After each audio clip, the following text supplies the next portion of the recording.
Quick 25 ಗೆ ಸ್ವಾಗತ. ನಾನು ಮಾಲ್ತೇಶ್. ನಾನು ಮಧುಶ್ರೀ. ಈ ಕ್ಷಣದ 25 ಸುದ್ದಿಗಳನ್ನು ಕ್ವಿಕ್ ಆಗಿ ನೋಡೋಣ. ಸಿಎಂ ಸಿದ್ದರಾಮಯ್ಯ ವಿರುದ್ಧದ ಪ್ರಾಸಿಕ್ಯೂಷನ್ಗೆ ಸಂಬಂಧಪಟ್ಟಂತೆ ಇವತ್ತು ಹೈಕೋರ್ಟ್ನಿಂದ ಮಹತ್ವದ ಆದೇಶ ಹೊರಬಿದ್ದಿದೆ. ಮುಡಾ ಹಗರಣ ಸಂಬಂಧ ಸಿಎಂ ವಿರುದ್ಧ ರಾಜ್ಯಪಾಲರು ಪ್ರಾಸಿಕ್ಯೂಷನ್ಗೆ ನೀಡಿದ್ದ ಅನುಮತಿಯನ್ನ ಹೈಕೋರ್ಟ್ ಎತ್ತಿ ಹಿಡಿದಿದೆ. ಸಿಎಂ ಪ್ರಾಸಿಕ್ಯೂಷನ್ ಆದೇಶವನ್ನ ಎತ್ತಿ ಹಿಡಿದ ಹೈಕೋರ್ಟ್, ಹೀಗಾಗಿ ರಾಜ್ಯಪಾಲರ ಕ್ರಮ ಸೂಕ್ತವಾಗಿದೆ ಎಂದು ಹೈಕೋರ್ಟ್ ತೀರ್ಪಿನಲ್ಲಿ ಉಲ್ಲೇಖ ಮಾಡಲಾಗಿದೆ. ಸಿಎಂ ಎತ್ತಿದ್ದ ಎಲ್ಲಾ ಕಾನೂನಿನ ಪ್ರಶ್ನೆಗಳನ್ನ ಕೋರ್ಟ್ ತಿರಸ್ಕರಿಸಿದೆ. ಸಿಎಂ ವಿರುದ್ಧ ಪ್ರಾಸಿಕ್ಯೂಷನ್ ಅನುಮತಿ ಎತ್ತಿ ಹಿಡಿದ ಹೈಕೋರ್ಟ್ ತೀರ್ಪಿನ ವಿರುದ್ಧ ಹೈಕೋರ್ಟ್ ವಿಭಾಗೀಯ ಪೀಠದಲ್ಲಿ ಮೇಲ್ಮನವಿ ಸಲ್ಲಿಸಲು ಸಿಎಂ ಪರ ವಕೀಲರು ಸಿದ್ಧತೆ ನಡೆಸಿದ್ದಾರೆ. ನಾಳೆ ಮೇಲ್ಮನವಿ ಸಲ್ಲಿಸಲಿದ್ದಾರೆ. ಹೈಕೋರ್ಟ್ನಲ್ಲಿ ಸಿಎಂ ಸಿದ್ದರಾಮಯ್ಯ ಅರ್ಜಿ ವಜಾ ಬೆನ್ನಲ್ಲೇ ರಾಜಭವನದ ಬಳಿ ಬಿಗಿ ಪೊಲೀಸ್ ಬಂದೋಬಸ್ತನ್ನು ಕೈಗೊಳ್ಳಲಾಗಿದೆ. ಪ್ರತಿಭಟನೆ ಮುತ್ತಿಗೆ ಸಾಧ್ಯತೆಯ ಹಿನ್ನೆಲೆಯಲ್ಲಿ 2 ಕೆಎಸ್ಆರ್ಪಿ ತುಕಡಿ ನಿಯೋಜಿಸಲಾಗಿದೆ.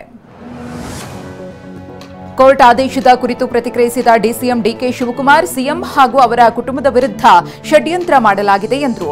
ನನ್ನ ಪ್ರಕಾರ ಸಿಎಂ ಯಾವುದೇ ತಪ್ಪು ಮಾಡಿಲ್ಲ ಅಂತ ಹೇಳಿದ್ರು. ಇನ್ನು ಸಿಎಂ ಪ್ರಾಸಿಕ್ಯೂಷನ್ ಬಗ್ಗೆ ಹೈಕೋರ್ಟ್ ತೀರ್ಪಿನ ಕುರಿತು ಸಚಿವ ರಾಮಲಿಂಗಾರೆಡ್ಡಿ ಪ್ರತಿಕ್ರಿಯಿಸಿದ್ದಾರೆ.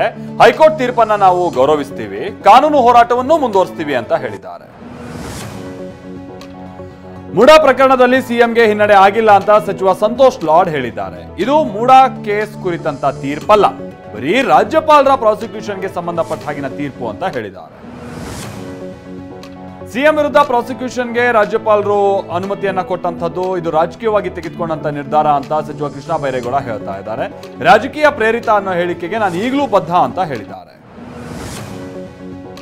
ಹೈಕೋರ್ಟ್ ತೀರ್ಪಿನ ಬೆನ್ನಲ್ಲೇ ಸಿಎಂ ನಿವಾಸಕ್ಕೆ ಸಚಿವರ ದಂಡು ದೌಡಾಯಿಸಿದೆ. ಡಿಸಿಎಂ ಡಿಕೆ ಶಿವಕುಮಾರ್ ಆದಿಯಾಗಿ ಸಚಿವರು ಆಗಮಿಸಿದ್ದಾರೆ. ಈ ಬೆನ್ನಲ್ಲೇ ಸಿಎಂ ತುರ್ತು ಶಾಸಕಾಂಗ ಪಕ್ಷದ ಸಭೆ ಕರೆದಿದ್ದು ನಾಳೆ ಸಿಎಲ್ಪಿ ಸಭೆ ನಡೆಯಲಿದೆ. ಸಿಎಂ ವಿರುದ್ಧ ಪ್ರಾಸಿಕ್ಯೂಷನ್ಗೆ ರಾಜ್ಯಪಾಲರ ಅನುಮತಿ ಕುರಿತಾದಂತಹ ಹೈಕೋರ್ಟ್ನ ಆದೇಶದ ಕುರಿತು ಬಿಜೆಪಿ ರಾಜ್ಯಾಧ್ಯಕ್ಷ ಬಿವೈ ವಿಜಯೇಂದ್ರ ಪ್ರತಿಕ್ರಿಯಿಸಿದ್ದಾರೆ. ಸಿದ್ದರಾಮಯ್ಯ ಸಿಎಂ ಸ್ಥಾನಕ್ಕೆ ರಾಜೀನಾಮೆ ನೀಡಲೇಬೇಕು ಅಂತ ಒತ್ತಾಯಿಸಿದ್ದಾರೆ. ಕೊಲೆ ಕೇಸ್ನಲ್ಲಿ ಅಂಧರಾಗಿರುವ ನಟ ದರ್ಶನ್ಗೆ ಇದೀಗ ಐಟಿ ಸಂಕಷ್ಟ ಶುರುವಾಗಿದೆ. 85 ಲಕ್ಷ ಹಣ ಜಪ್ತಿಯಾಗಿರುವ ಹಿನ್ನೆಲೆಯಲ್ಲಿ ಐಟಿ ಅಧಿಕಾರಿಗಳು ಜೈಲಿನಲ್ಲೇ ವಿಚಾರಣೆ ನಡೆಸಲಿದ್ದಾರೆ ಎನ್ನಲಾಗಿದೆ. ವಯಾಲಿಕಾವಲ್ ಮಹಾಲಕ್ಷ್ಮಿ ಕೊಲೆ ಪ್ರಕರಣಕ್ಕೆ ಸಂಬಂಧಿಸಿದಂತೆ ತನಿಖೆ ಚುರುಕುಗೊಂಡಿದ್ದು ಸ್ಥಳದಲ್ಲಿ ಹಲವರ ಫಿಂಗರ್ ಪ್ರಿಂಟ್ ಪತ್ತೆಯಾಗಿದೆ. ಬಾಗಲಕೋಟೆಯಾದ್ಯಂತ ರಾತ್ರಿ ಸುರಿದ ಧಾರಾಕಾರ ಮಳೆಗೆ ಜಮಖಂಡಿಯ ಸರ್ವೋದಯ ಕಿವುಡ ಮೂಕ ಮಕ್ಕಳ ವಸತಿ ನಿಲಯಕ್ಕೆ ನೀರು ನುಗ್ಗಿದ್ದು ವಿದ್ಯಾರ್ಥಿಗಳು ಪರದಾಡುವಂತಾಯಿತು. ಮಂಡ್ಯದ ಅರಣಿ ಗ್ರಾಮ ಪಂಚಾಯಿತಿ ವಿರುದ್ಧ ಹಣ ದುರ್ಬಳಕೆಯ ಆರೋಪ ಕೇಳಿಬಂದಿದೆ.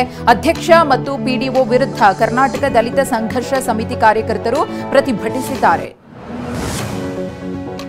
ಚಿಕ್ಕಮಗಳೂರು ಜಿಲ್ಲೆಯಲ್ಲಿ ಕಾಡಾನೆಗಳ ದಾಂಧಲೆ ಮುಂದುವರೆದಿದೆ. ಮೂಡಿಗೆರೆ ತಾಲೂಕಿನ ಮೇಗೂರಿನಲ್ಲಿ ಕಾಡಾನೆಯ ಪುಂಡಾಟಕ್ಕೆ ಬಾಳೆ, ಅಡಿಕೆ, ಕಾಫಿ ಬೆಳೆಗಳು ಸಂಪೂರ್ಣವಾಗಿ ನಾಶವಾಗಿವೆ.